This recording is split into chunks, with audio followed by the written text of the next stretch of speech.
There is a photograph taken sometime in the early years of this century that hangs in a lambing shed on the edge of a county most maps do not bother to name. It shows 3 sheep. They are not remarkable sheep. Their wool is uneven, their legs are thin, and the woman standing beside them in rubber boots and a canvas coat does not look at the camera. She looks at the animals. The photograph has no caption, no date written on the back, only a single sentence pressed into the bottom corner with a ballpoint pen in handwriting that slopes to the left. The bone tells the body what to believe. That sentence is the beginning of this story, and also the end of it, though it will take the whole of what follows to understand what it means. Her name was Nora Vass, and she ran 32 acres of thin-soiled pasture on a hillside that faced north. The hill was not the kind that breaks the wind. It was the kind that invites it. She had taken the land over from her uncle when she was 31, inheriting a mortgage, a broken water line, and a reputation for the place being unlucky. She was 43 when the photograph was taken, and had been farming it for 12 years with the careful, unhurried attention of someone who expects no audience and no applause. She kept a small, closed flock of crossbred ewes, sold lambs in the spring, kept records in a green ledger she bought by the dozen from the agricultural supply in town, and was known in the county primarily for 2 things: her silence and her unremarkable results. The results were, by every visible measurement of the people who measured such things, ordinary at best and puzzling at worst.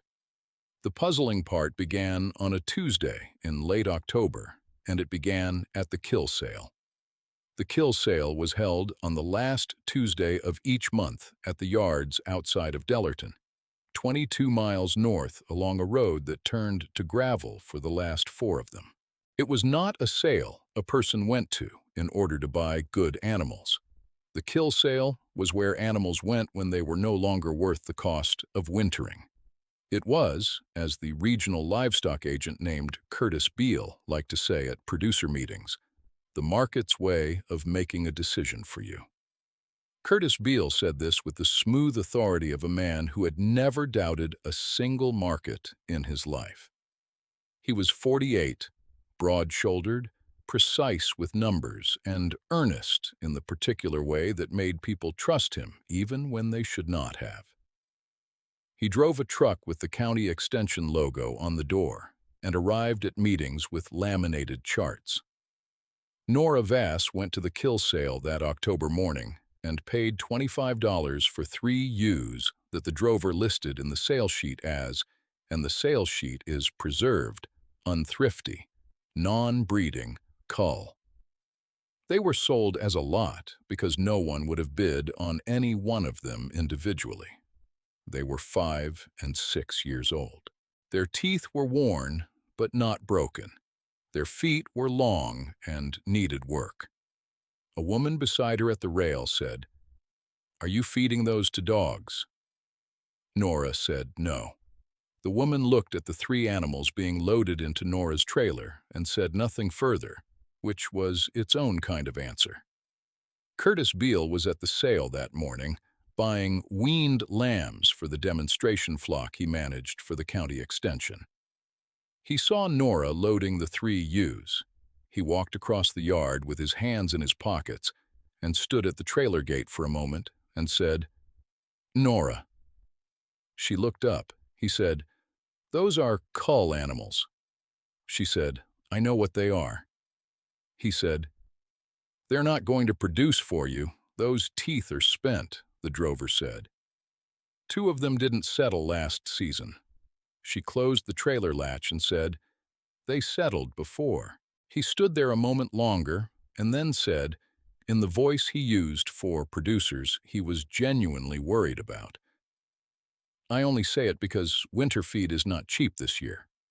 She got into the truck. He stood in the yard until she was out of sight, then went back to his laminated clipboard. What Curtis Beale did not know, and what no one in that county except Nora Vass knew, was that she was not buying ewes. She was buying bones. Her uncle, the one who had left her the land and the mortgage and the broken water line, had kept a record. He had farmed that same hill for 40 years before her and had written down in a series of composition books that she found in a tin box under his workbench the winter after he died, observations of a particular and systematic kind. He was not an educated man in any formal sense, but he had looked carefully for 40 years and had written down what he saw. The composition books were numbered 1 through 19. She had read all of them twice before she understood what he was telling her. And once she understood, she had read them a third time slowly, marking certain passages with a strip of torn flour sack.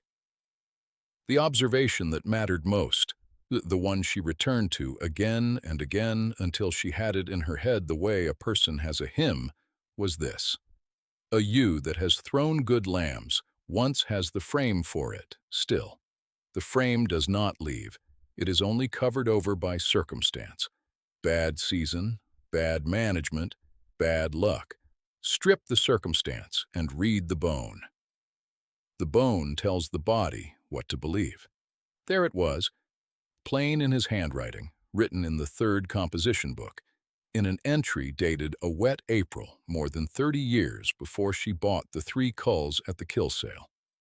He had done it himself, had bought broken-down animals that the county wrote off and had read their bones, their width of chest, their depth of rib, the angle of their hip, the set of their jaw, even in the wear of their teeth, and had found in certain of them the genetic architecture of something that circumstance had suppressed but not destroyed. He had never told anyone because no one had asked him, and because the county, by the time he was old enough to have results, had already decided he was an eccentric with decent lambs, they said, but an eccentric. He had died without the reputation he had earned, which Nora thought about sometimes late in the evenings when she was not thinking about anything else. She brought the 3 ewes home and put them in the small lot beside the shed and began the work of reading them. She did not use the word reading aloud because she did not use many words aloud, but that was the work. She walked around them. She put her hands on their ribs, their pins, their shoulder blades. She looked at their mouths, not to read their age, but to read the record of their health, the way wear distributed itself, whether the jaw met properly, whether the gums were pale or strong. She checked their feet and trimmed them herself over 2 mornings, working with a hoof knife in the cold, her breath coming in small white bursts.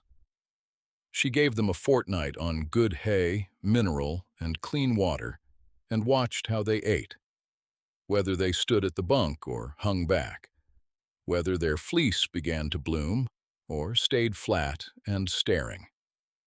2 of them began to eat steadily and move with increasing ease, and she watched the third with particular attention because the third was the worst-looking of the 3 and might have been, under different management, the best of them. The third ewe, the one the sales sheet had described as non-breeding, had a pelvis that her uncle's third composition book would have called generous.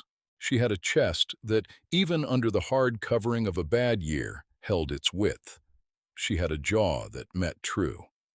She was thin because she had been thin for a long time, not because she was made that way.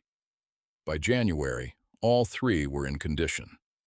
By February, all 3 had settled to the ram. The ram she had used was not a remarkable ram by the standards of the county's spring catalog. He was a terminal sire of moderate frame, bought 2 years prior at a sale where she had stood at the back of the ring for 4 hours before he came through and bid twice and gotten him. Curtis Beale had been at that sale too, and had said afterwards, in the pleasant way he said things that were meant as cautions, that he would have expected her to go for one of the bigger framed ones, given the price points at the spring sale. She had said that bigger was not what she was looking for. He had waited for her to explain, and she had not explained.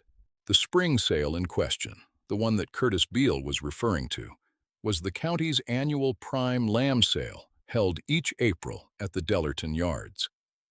It was the sale by which producers were measured, the sale whose results were quoted in the local agricultural paper, the sale to which the regional buyers came with their own clipboards and their own reputations for being able to look at a pen of lambs and read the value in about 30 seconds.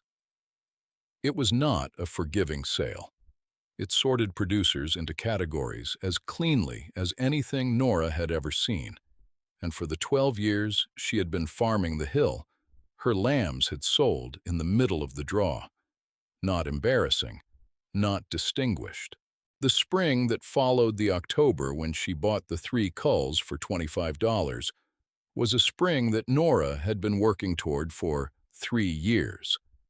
Not only through those 3 ewes, but through a system of selection and management that she had been building quietly and without announcement from the moment she understood her uncle's composition books. She had been reading bones for 3 years. She had been culling on a different criterion than anyone around her used, not on weight gain figures or scan data or the metrics that filled Curtis Beale's laminated charts, but on the structural evidence of genetic potential that no spreadsheet she had ever seen was designed to capture. She was patient about it in the way that a person is patient when they have already done the arithmetic and are only waiting for time to confirm what the numbers already say. In the March before that spring sale, her neighbor to the east, a man named Del Argent, who ran 200 ewes on 300 acres and subscribed to every available benchmarking service, and had, 2 years prior, purchased a ram at a price that Nora knew because everyone in the county knew, came over the fence line one afternoon while she was checking her ewes in the small paddock. He stood at the fence in his good boots, which meant he had not come to help, and looked at her flock for a long moment and said, "Looks like you're going to have a decent lambing." She said yes. He said, "I've been running 2 scans this year. I've got data back on my ewes that I'm pretty pleased with." She looked at the nearest ewe. He said, "I've got a consultant coming out next month. He works with 4 of the top flocks in the region. I could mention your place if you wanted a conversation." She said, "No thank you, Del." He stood a moment longer and said, "I only offer because I know the last few years have been." And then he paused to find the right word, modest for a lot of people in this country. She said, "They have been." He waited for more, and there was no more.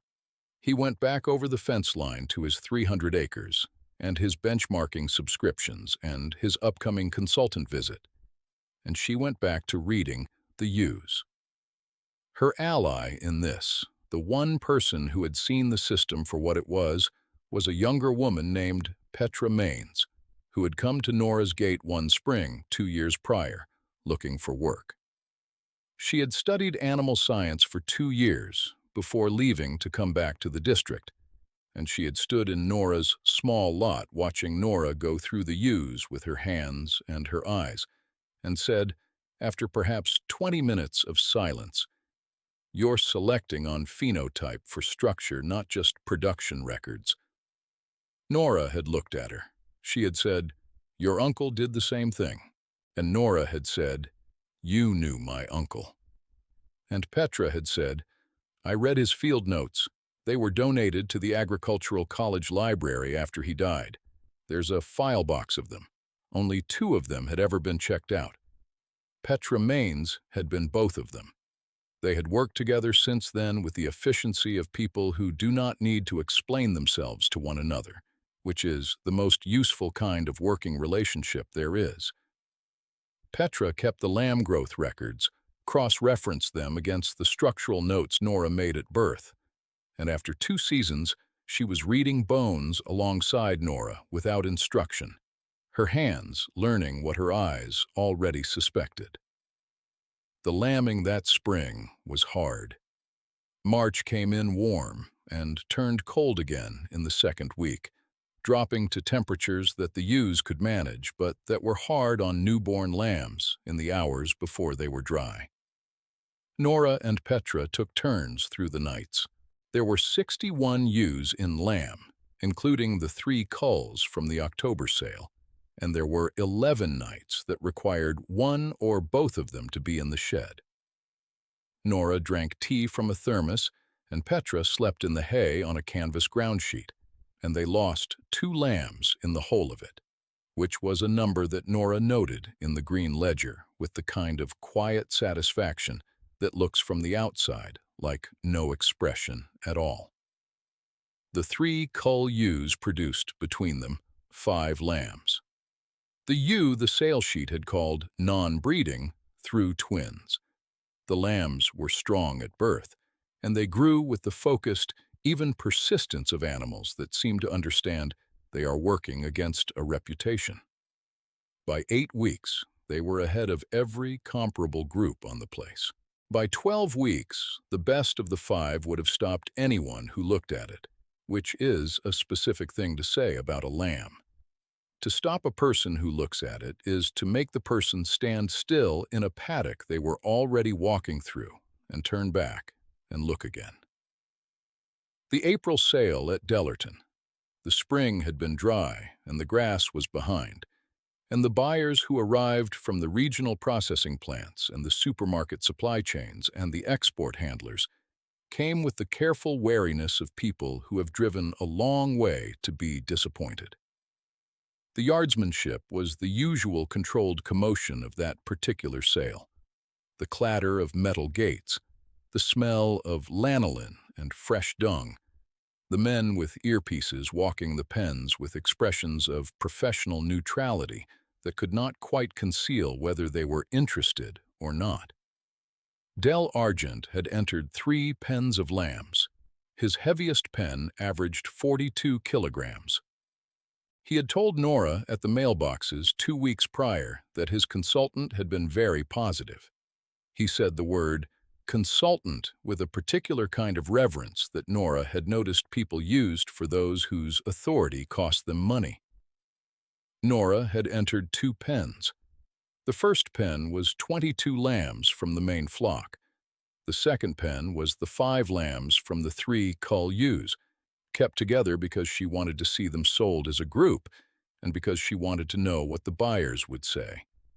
The auctioneer started at the back of the draw and worked forward, as was custom, toward the pens of most interest. Del Argent's pens sold in the first third. They were good lambs, and they made a fair price, and he shook hands with the buyer with the expression of a man who had been right about his consultant. He walked past Nora's pens on his way back and said, "Nice even line of ewes there, Nora."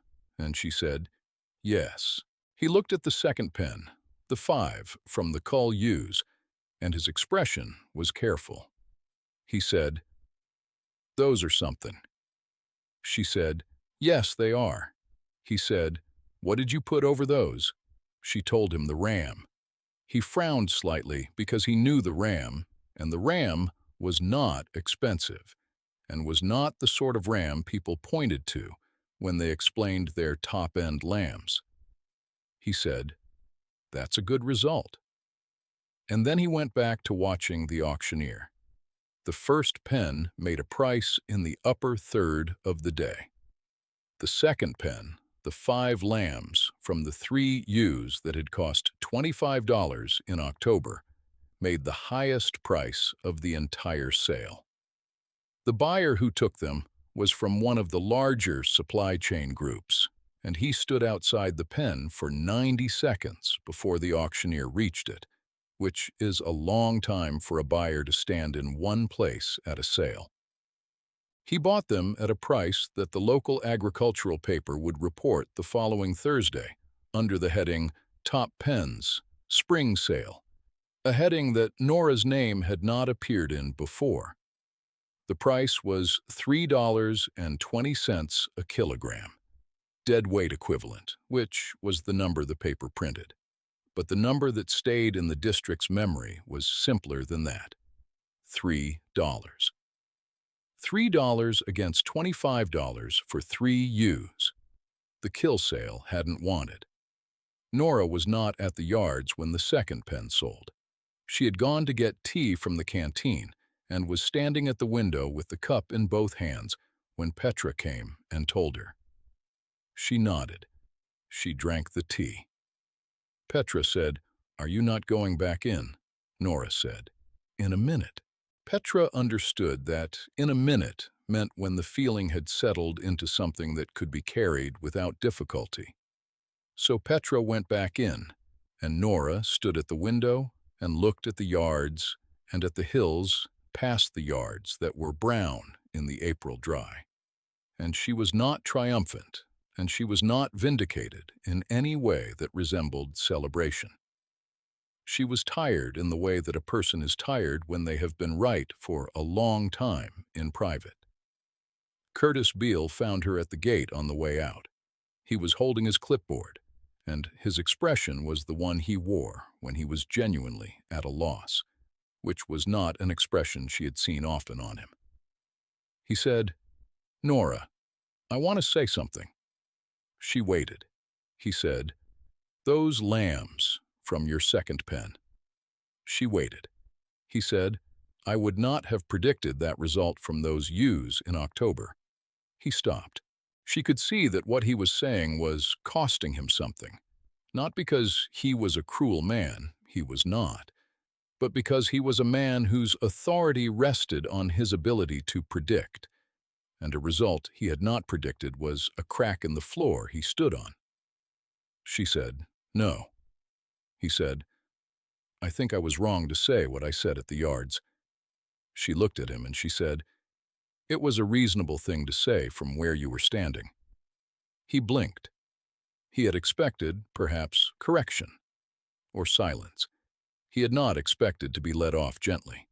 She said, "Do you want to know how the ewes were selected?" He said, "Yes." She said, "Come to the place on Saturday and I'll show you." He came on Saturday. He came without the clipboard, which Nora noticed and appreciated. She took him through the small lot and showed him the 3 ewes, who were now in good condition and would be run with the flock for another season if they held up. And she showed him the composition books, the uncle's handwriting, the marked passages. She read the marked passages aloud to him without editorial comment. He was quiet for a long time after. He said, "This is a selection method." She said, "It is." He said, "It's not in any of the literature I use." She said, "It's in a tin box under a dead man's workbench." He looked at the composition books. He said, "Could I take copies of these?" She said, "You can borrow them." He looked at her. He said, "Why would you let me do that?" She said, "Because he wrote them so someone could use them." He did not ask her to speak at the producer meetings until the autumn, and when he did ask, she said yes with less reluctance than he had expected. She spoke for 20 minutes to a room of 43 producers, 12 of whom she recognized from the kill sale yards or the fence lines or the mailboxes, and she said what her uncle had written and what she had done with it in the plainest language she could find. She brought one of the composition books and read the marked passage. "A ewe that has thrown good lambs once has the frame for it still. The frame does not leave. It is only covered over by circumstance. Strip the circumstance and read the bone. The bone tells the body what to believe." She did not say it as a triumph. She said it as a fact. The room was quieter after it than it had been before. Petra Maines went on to complete her degree by correspondence while working the place, and in the years that followed, she developed what she and Nora together came to call structural phenotype assessment, into a protocol that Petra wrote up and submitted to the State Agricultural Journal, where it was accepted and published. The paper cited her uncle's composition books in the references, which was the first time the composition books had been cited in any formal document. The citation read, Vass, R. Unpublished Field Observations, 1961 through 2002. Tin Box Archive, Vass Property, as transcribed and compiled by N. Vass. Nora had looked at that citation for a long time the first time she read it. She had said nothing to anyone about looking at it. She had put the journal in the drawer of the kitchen table and made tea. The 3 ewes. The first one produced a second season of lambs, 2 good crossbred ewe lambs that Nora kept for the flock, and was then let down into retirement in the small paddock beside the shed, which had good shelter and a water trough that never froze because of the way the hill drained on that side. A thing her uncle had noted in the 4th composition book. The second ewe produced 1 strong lamb in her second season, and was found dead of old age in the following autumn in the corner of the paddock against the stone wall. Lying with her legs folded under her in the posture animals sometimes choose when they have decided. The third ewe, the one the sales sheet had called non-breeding, the one with the generous pelvis and the wide chest and the jaw that met true, produced twins in her second season and a single in her third, and was still in the flock, still walking out to grass each morning with the authority of an animal that has not been told there is anything wrong with her when the photograph was taken. Del Argent came to Nora the following spring, not across the fence line this time, but to the gate, and asked her to look over his culling decisions before he drafted for the kill sale. She went. She went without notes and without the composition books, because by then the books were in her hands, the way the hill was in her hands, which is to say they were not separate from her. She walked his mob and pointed to the ones she would not sell, regardless of what the records said. And she told him why in the language of bone and frame and structure. And he listened with the attention of a man who has paid for his inattention once and does not plan to again. He paid her nothing, and she expected nothing. He sent a case of wine at Christmas, which she shared with Petra and did not mention to anyone. The photograph on the wall of the lambing shed.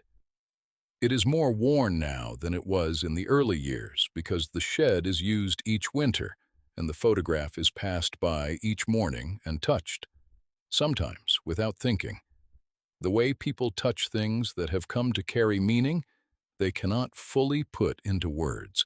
Petra's daughter, who is 12 and has been helping at lambings since she could walk without falling in the paddock, asked once what the sentence at the bottom of the photograph meant. Nora looked at the photograph and then at the girl. She said, "It means that what a thing is made of is not always the same as what it looks like right now." The girl thought about this. She said, "Like the Cull Ewes." Nora said, "Like the Cull Ewes." The girl nodded and went back to checking the pen, which is what you do when the answer is sufficient. The composition books are now held in 2 places. The original 19 in the tin box, which has been moved from under the workbench to the kitchen shelf where it is not under anything, and a transcribed copy that Petra made over 2 winters and donated to the Agricultural College Library. The file box there now has, at last count, 43 checkout records. Nora did not count them herself. Petra told her the number one evening, and she said, "Good." And then she said, "He would have liked that." And Petra said, "Yes, he would have." And they sat for a while in the shed after the evening check with the animals breathing in the dark around them, which is as close to ceremony as either of them has ever needed. The photograph. 3 sheep. A woman who does not look at the camera. And at the bottom, in handwriting that slopes to the left, the sentence that began this story and has now ended it. The bone tells the body what to believe. What it means is this: what has been good once carries that goodness in its structure. Past failure, past doubt, past the clean authority of a man with a clipboard who tells you that the market has already made its decision. The market makes decisions about what is visible. The bone knows what is underneath. It takes a particular kind of patience to wait for the underneath to show, and a particular kind of courage to spend $25 when everyone watching thinks you have lost your mind. And it takes a particular kind of person to learn when the underneath has finally shown itself and the lambs have topped the sale and the buyers have stood still in the yards and looked twice, that the only proper response to being right is to make sure that what you were right about is available to everyone who needs it. Nora Vass knew that. She learned it from a composition book in a tin box from a man who never got to be known for knowing it. That is how most of the important things are passed. Not through the laminated charts, through the handwriting that slopes to the left in the box under the bench, waiting for someone patient enough to look.